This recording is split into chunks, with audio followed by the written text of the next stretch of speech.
দুইজন ডাকাত না তিনজন ডাকাত জানি ওনারা আসলো হুজুরের কাছে অনেক ছদ্মবেশে মুসল্লির বেশে এসে বলতেছে প্রচণ্ড সিলেটে তখন বন্যা চলতেছিল, বন্যা বহুত আগের ঘটনা, চতুর্দিকে থই থই করে পানি। হুজুরের কাছে আসছে, হুজুরের এলাকাটাও তো বাটি এলাকা, জগন্নাথপুর এলাকা, সুনামগঞ্জ জেলা। ওই জায়গায় আসলো ডাকাতের দল একটা নৌকা নিয়ে আইসা বলতেছে, হজরত আমাদের এলাকার মধ্যে অনেক বড় জটিল সমস্যা, আপনি দ্রুত আসেন, যদি না আসেন তাহলে মারামারি হলে হবে, কোনাকুনি হবে, কতজন মারা যায় ঠিক নাই, কিন্তু আপনি যদি যায় হাজির হন তাহলে আর মারামারি হয়তো হবে না। এই বইলা আল্লাহর ওলিকে তারা নৌকায় উঠায় নিল। ইনি তো আগেই বলছি, ইনি কোনোদিন এই কথা বিশ্বাস করতেন না যে কোনো মুসলমান মিথ্যা বলতে পারে, এটা ভাবতেন না। নৌকায় উঠে গেলেন একা একা, সন্ধ্যার সময় চলতেছেন, কারণ ইনি যেখানেই যাইতেন ওখানে যাইয়েই বড় বড় বিবাদ, বড় বড় ঝগড়া বিবাদ, আল্লাহর ওলি হাজির হইলেই শেষ হয়ে যাইত, সবাই ওনাকে মানত, ফয়সালা যেটা দিতেন এটাই সবাই মেনে নিত। এজন্যই উনি নৌকায় উঠলেন। মুসলমানের ভিতরে বহুত বড় দ্বন্দ্ব, আমি গেলে পরে যদি সেটা সমাধান হয় যাইতে রাজি আছি, রাত বাজে 2টা, বাজক পাড়া 2টা, রাত বাজে 3টা, বাজক রাত 3টা, ঝড় তুফান হয়, হোক ঝড় তুফান, গেলে যদি সমাধান হয় আমি যাইতে রাজি। নৌকায় উঠে গেলেন, উনি একাই উঠে গেলেন। ডাকাতের দল উনাকে নিয়ে রওনা দিল, ডাকাতদের উদ্দেশ্য হলো উনাকে হাওরের মাঝখানে নিয়েই তারা মেরে ফেলবে, খুন করে ফেলবে, এই হলো ডাকাতদের টার্গেট। তারা তো নিয়ে চলল, হাওরের মাঝখানে যায়। সুনামগঞ্জ এলাকার কত বিশাল বিশাল হাওর, যারা আপনারা গেছেন হয়তো দেখবেন, বিশাল বিশাল হাওর এলাকা। এই হাওর এলাকায় গেল, আল্লাহর ওলি বলতেছেন, ভাই রে কই নিয়ে যাও? ওই গ্রামে যাইতে তো এত সময় লাগার কথা না। ডাকাতরা কয়, হুজুর আর কিছু পরেই, আর একটু পরে আমরা গ্রামে পৌঁছে যাব। মূলত ওদের উদ্দেশ্য হলো হাওরের মাঝামাঝিতে নিয়ে তারা খুন করবে, হাওরের মাঝামাঝিতে নিয়ে খুন করবে। মাঝখানে যাইয়েই ডাকাতের দল তলোয়ার নিয়ে, ছুরি নিয়ে আইসা বলে, মৌলভী আমরা তো তোমাকে এনেছি খুন করার জন্য, দীর্ঘদিনের প্ল্যান, আমাদের দীর্ঘদিনের প্ল্যান, তোমার কারণে আমরা গুনার কোনো আয়োজন করতে পারি না। আজ তোমার জীবনের শেষ দিন, প্রস্তুত হয়ে যাও, তোমাকে হত্যা করে ফেলবো। আল্লাহর ওলি একা। তখন তিনি বলতেছেন, ভাই রে দুনিয়ায় এসেছি একদিন, যাব তো একদিন, কেউ থাকতে আসি নাই, তবে আমার যাওয়ার আগ মুহূর্তে 2 রাকাত নামাজ আমারে পড়তে দাও। আল্লাহু আকবার। আমাকে 2 রাকাত নামাজ পড়তে দাও, 2 রাকাত নামাজ। ওরা বলে, ঠিক আছে আপনি নামাজ পড়তে চান, নামাজ পড়েন।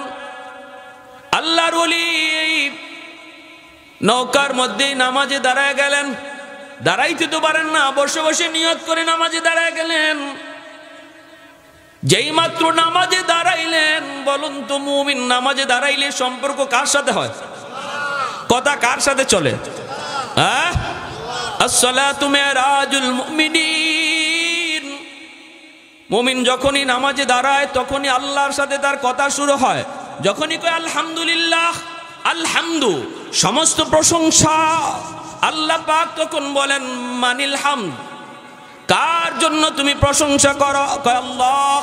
আল্লাহ তখন কয় মানিল্লাহ, কে তোমার আল্লাহ? কয় রব্বুল আলামিন। আল্লাহ তখন কয়, কে রব্বুল আলামিন? কয় আর রহমান আর রাহিম, যিনি রহমান তিনি রাহিম। আল্লাহ তখন কয় মানির রহমান মানির রাহিম। বান্দা নামাজের ভিতরে কয় মালিক ইয়াউমিদ্দিন, যিনি কিয়ামত দিবসের মালিক।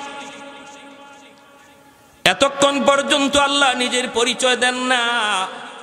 মালিক ইয়াউমিদ্দিন পর্যন্ত আল্লাহ বা তার নামাজি বান্দারে নিজের পরিচয় দেয় না। আল্লাহ অদৃশ্য, থার্ড পারসন। আল্লাহ থার্ড পারসনে থেকে কথা বলতেছে, কে রে বান্দা কার প্রশংসা করো? কে তোমার আল্লাহ? কে তোমার রব? কে রহমান, কে রহিম? কয় মালিক ইয়াউমিদ্দিন, তিনি কিয়ামত দিবসের মালিক। তখন আল্লাহ পাক রব্বুল আলামিন তার পরিচয় দিয়ে দেয়। আল্লাহ তখন কয়, বান্দা এতক্ষণ পর্যন্ত তুমি যারে রব বলেছ, তুমি যার প্রশংসা করেছ, তুমি যারে রহমান রাহিম বলেছ, তুমি যারে মালিক ইয়াউমিদ্দিন বলেছ, আমি হলাম সেই রব, আমি হলাম সেই রহমান। তখনই বান্দা কয় ইয়্যাকা না'বুদু ওয়া ইয়্যাকা নাস্তাঈন। এখন আল্লাহর পরিচয় পাওয়া গেছে। এতক্ষণ কথা কইতেছিল যার সাথে, ইনি আল্লাহ, ঠিক না? তখনই কয় ইয়্যাকা না'বুদু ওয়া ইয়্যাকা নাস্তাঈন। এখন সেকেন্ড পারসন। এখন কয় আল্লাহ আমি তোমারই কাছে সাহায্য চাই, তোমারই ইবাদত করি। এতক্ষণ খালি কইছে থার্ড পারসনে, উনি, উনি, তিনি, তিনি। আর যেই আল্লাহ কয় আমি ওই, তখন কয় আমি তোমারই ইবাদত করি। যখন সুবহানাল্লাহ, আমি তোমারই সাহায্য চাই, আমি তোমারই ইবাদত করি। এজন্য নামাজি মানুষ যখন নামাজে দাঁড়ায় তখন মনে রাখতে হবে কথা শুরু হয় কার সাথে। অতএব মনোযোগ অন্যদিকে দেওয়া যাবে। দোকানের চিন্তা করা যাবে, ঘরের চিন্তা করা যাবে, দোকানের হিসাব মিলানো যাবে না, না। সাবধান, মনে রাখবা নামাজি মানুষ যখন নামাজে দাঁড়ায় তখন শয়তানের স্পেশাল একটা বাহিনী হাজির হয়ে কয় উস্কুর কাজা, উস্কুর কাজা, উস্কুর কাজা। তুই তোর দোকানের কথা ইয়াদ কর, তুই তোর ব্যবসার কথা ইয়াদ কর, তুই তোর ঘরের কথা ইয়াদ কর, সন্তানের কথা ইয়াদ কর, বিবির কথা ইয়াদ কর। এইভাবে শয়তানের একটা স্পেশাল বাহিনী নামাজির কাছে হাজির হয়ে যায়। ভাইয়েরা, বন্ধুরা, তখন কিন্তু একটু মনে রাখতে হবে এই কাজটা শয়তানে করাইতেছে। মনটা আবার নামাজের ভিতরে নিয়ে আসো, নামাজের ভিতরে নিয়ে আসো। এই স্পেশাল বাহিনীটা শয়তানের আবার আপনার মনটাকে নামাজের বাহিরে নিয়ে যাবে, আপনি আবারও মনটারে নামাজের ভিতরে নিয়ে আসবেন। এইভাবে কেউ যদি নামাজের ভিতরে শয়তানের সাথে যুদ্ধ শুরু করে দেয়, শয়তান তার মন একবার নেয়, সে আবার আনে। মায়ার নবী বলেন এই মানুষটাকে আল্লাহ পাক পুরা নামাজের সওয়াব আল্লাহ দান করবে। ইখলাসের সাথে ফার্স্ট টু লাস্ট শুধু আল্লাহর ধ্যানে নামাজ পড়লে যে সওয়াব, ওই পরিমাণ সওয়াব আল্লাহ এই লোকটারও দান করবে, কারণ সে ইবলিসের সাথে যুদ্ধ করছে, ঠিক না? ইবলিসের সাথে যুদ্ধ করছে। আর যে মানুষটার মন একবার যদি দোকানে যায়, সালাম ফেরানোর আগে আর মন আনে না, এই মানুষটা কিয়ামতের ময়দানে আল্লাহর ধমক খাবে। আল্লাহর ধমক আল্লাহ কো বান্দারে, উলামায়ে কেরাম তোরে কত করে বুঝাইলো নামাজে দাঁড়ানো মানে আমি আল্লাহর সাথে কথা বলা। আমি তোর সাথে কথা কই আর তুই মন রাখছো তোমার দোকানে, আল্লাহ সেদিন ধমক দিবে। আল্লাহর ওলিও নামাজে দাঁড়ায় গেলেন, নামাজে দাঁড়ায় গেলেন, নামাজ পড়তেছেন, হঠাৎ করে ঝড় তুফান শুরু হয়ে গেল, আসমানি ঝড়। এমন এক ঝড় শুরু হলো, নৌকা ডুবে যাওয়ার অবস্থা তৈরি হলো। হাওরের মাঝখানে যদি নৌকা ডুবে তাহলে হুজুর শুধু মরবে না, ডাকাতের দলও মরবে। মানুষ যদি কেউ জানে যে আমার নিশ্চিত মৃত্যু, এই মৃত্যুর আগে 2 রাকাত নামাজ পড়া, এটা আমার নবীর সাহাবী হযরত খুবাইব রাদিয়াল্লাহু তাআলা আনহু থেকে সুন্নত জারি হয়েছে। হযরত খুবাইব রাদিয়াল্লাহু তাআলা আনহু, ওনাকে যখন মক্কার কাফিররা শুলিতে চড়াইছিল তখন তিনি এদের কাছ থেকে একটু সময় নিছিলেন, আমার 2 রাকাত নামাজ পড়ার সুযোগ দাও, জীবনের শেষ নামাজ। প্যারে হাজিরিন, আল্লাহর ওলিও নামাজে দাঁড়ালেন আর আল্লাহর সাহায্য শুরু হয়ে গেল। জোরে কোন সুবহানাল্লাহ। নামাজি নামাজের মাধ্যমে কার সাহায্য পায়? সাহায্য পায় কার? আর একটু জোরে বলেন কার? যেই মাত্র নামাজের মধ্যে তিনি দাঁড়ায় গেলেন, সাথে সাথে আসমানি ফয়সালা শুরু হলো, ঝড় তুফান।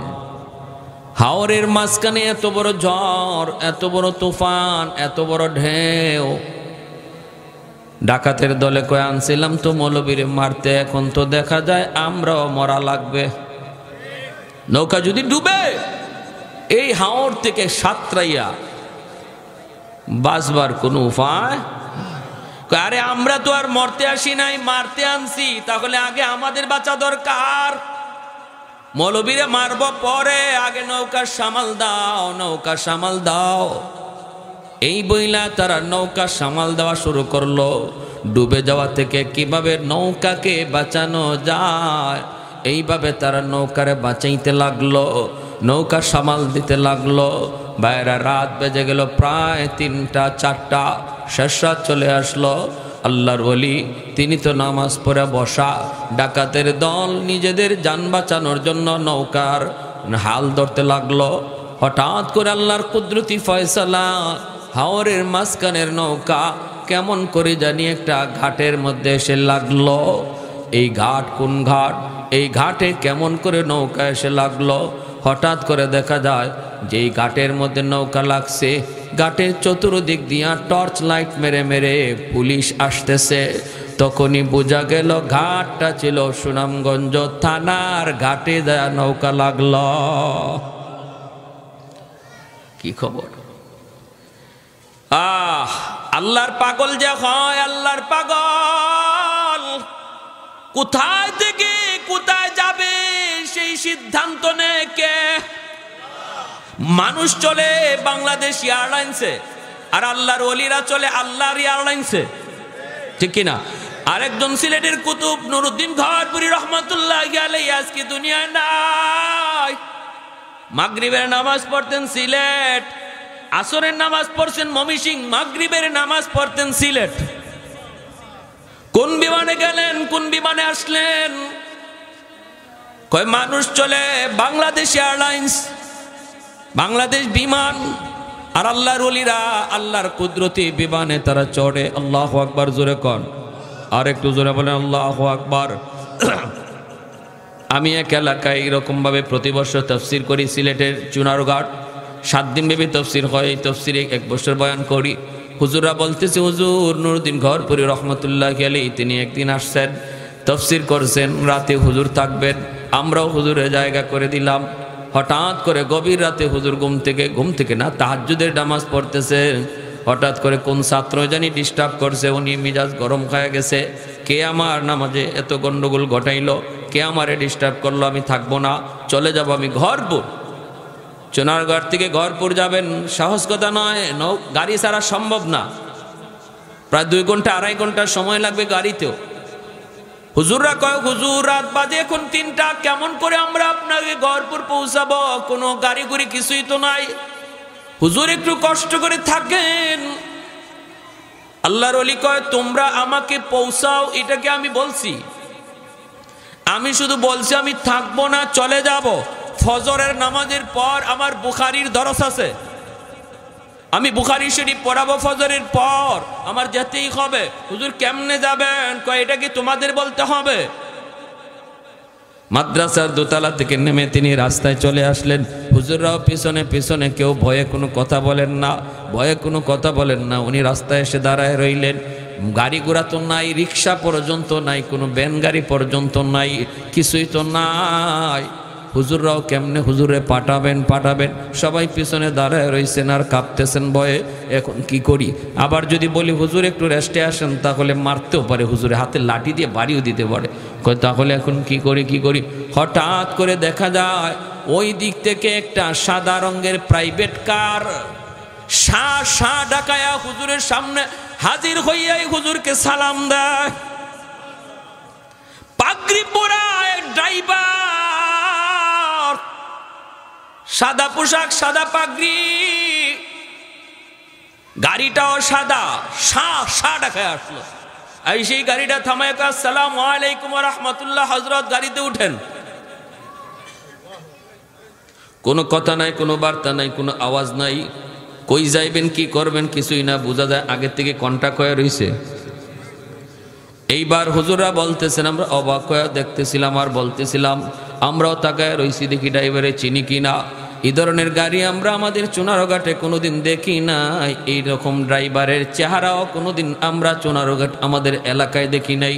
তখন আমরা তো ভয় পেয়ে গেলাম, কোথায় নিয়ে যাবে হুজুররা, হুজুরকে নিয়ে আবার ক্ষতি করে, হুজুরের আবার কোনো ক্ষতি হয়ে যায় কি না।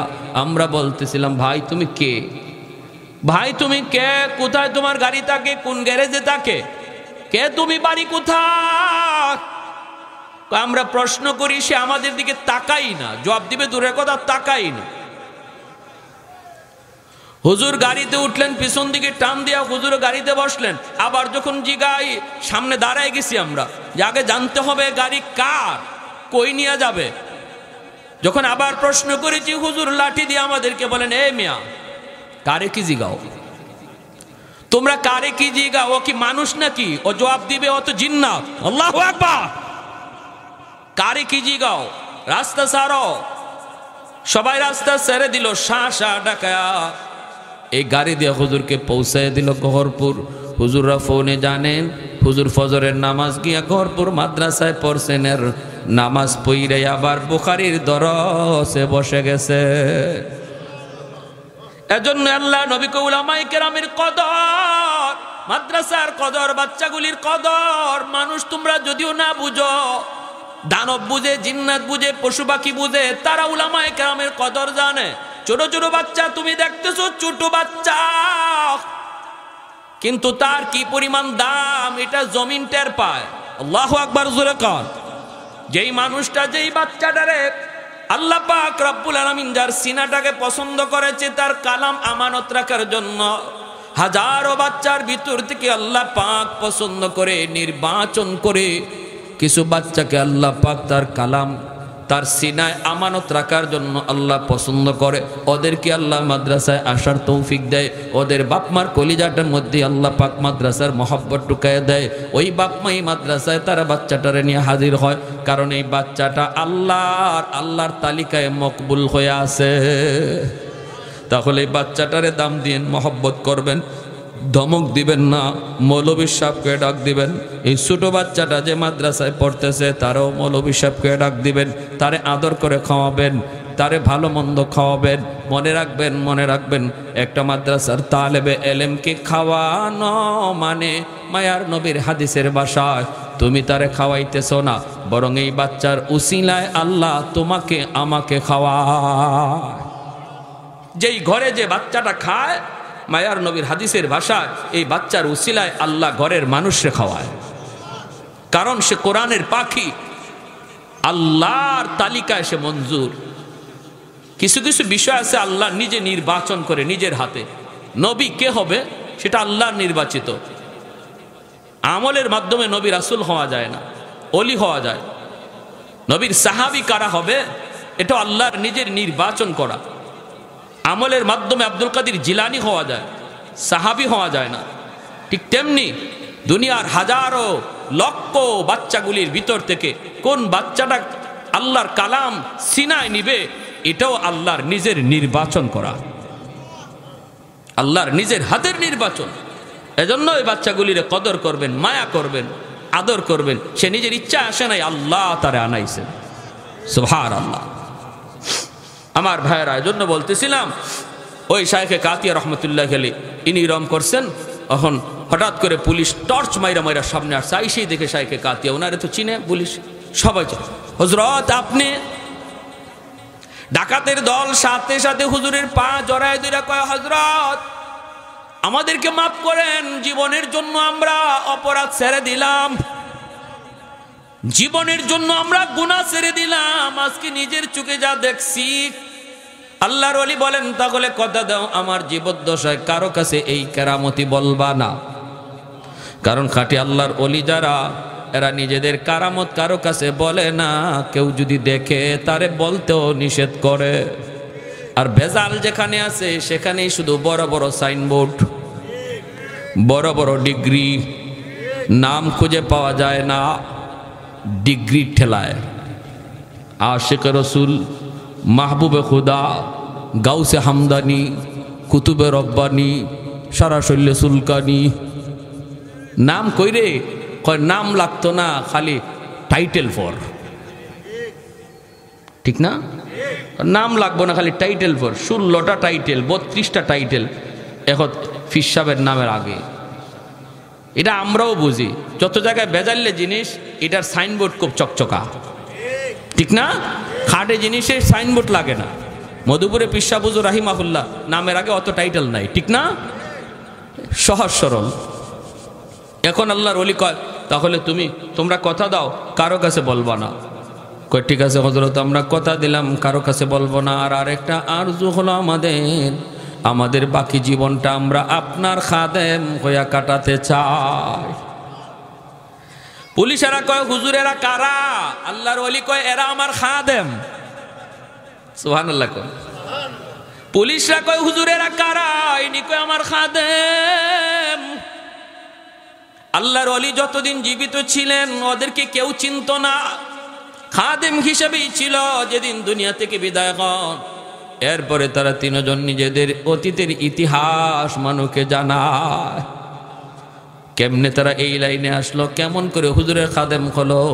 হুজুরের ইন্তেকালের পরে তারা এই ঘটনা মানুষকে জানাইছে, এর আগে জানাই নাই।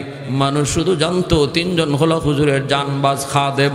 জানবাজ খাদেম হুজুরে জান দেওয়ার আগে ওরা জান দিতে প্রস্তুত। আল্লাহু আকবার।